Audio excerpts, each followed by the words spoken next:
అంటే అందరూ భయపడతారు. సింపుల్ ఫార్ములాస్ గుర్తుపెట్టుకొని క్వశ్చన్స్ని ఈజీగా క్రాక్ చేయొచ్చు. సో ఇప్పుడు మనం స్టాయికియోమెట్రీలో సింపుల్ ఫార్ములాస్ చూద్దాం. What is stoichiometry? Stoichiometry means measurements of elements, అంటే ప్రొడక్ట్స్ రియాక్టెంట్స్ యొక్క రేషియోని క్యాల్కులేట్ చేయడం.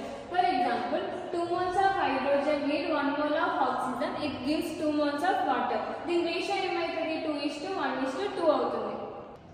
ఫస్ట్ ఇంపార్టెంట్ టాపిక్ వచ్చేసి mole concept and Avogadro's number. ఇందులో number of moles equal to given mass by molar mass and number of particles equal to moles into 6.022 into 10⁻23 and volume of gas at standard temperature and pressure equal to moles into 22.48.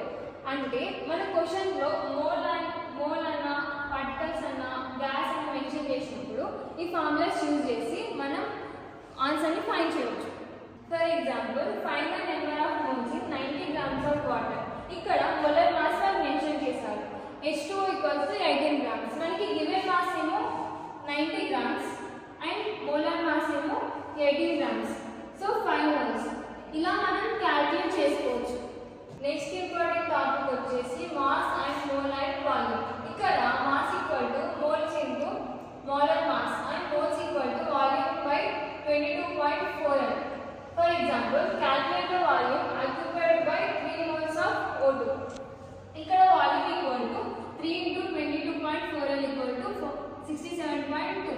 అంటే ఈ ఫార్ములాని base చేసుకొని ఇలా ఏ question వచ్చినా ఆ ఫార్ములాని use చేసి మనం ఈజీగా crack చేయొచ్చు. నెక్స్ట్ ఇంపార్టెంట్ టాపిక్ వచ్చేసి బ్యాలెన్సింగ్ ఈక్వేషన్. ఇది చాలా simple. Balancing mass and atoms on both sides. ఇక్కడ ఇంబ్యాలెన్స్ ఈక్వేషన్ ఒకటి ఇస్తారు, దాన్ని మనం బ్యాలెన్స్ చేయాలి అంతే.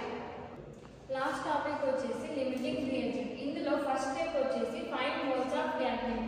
ఫస్ట్ రియాక్టెంట్స్ యొక్క మోల్స్ ని ఫైండ్ చేయాలి. తర్వాత check which reactant is less. Next step that is the limiting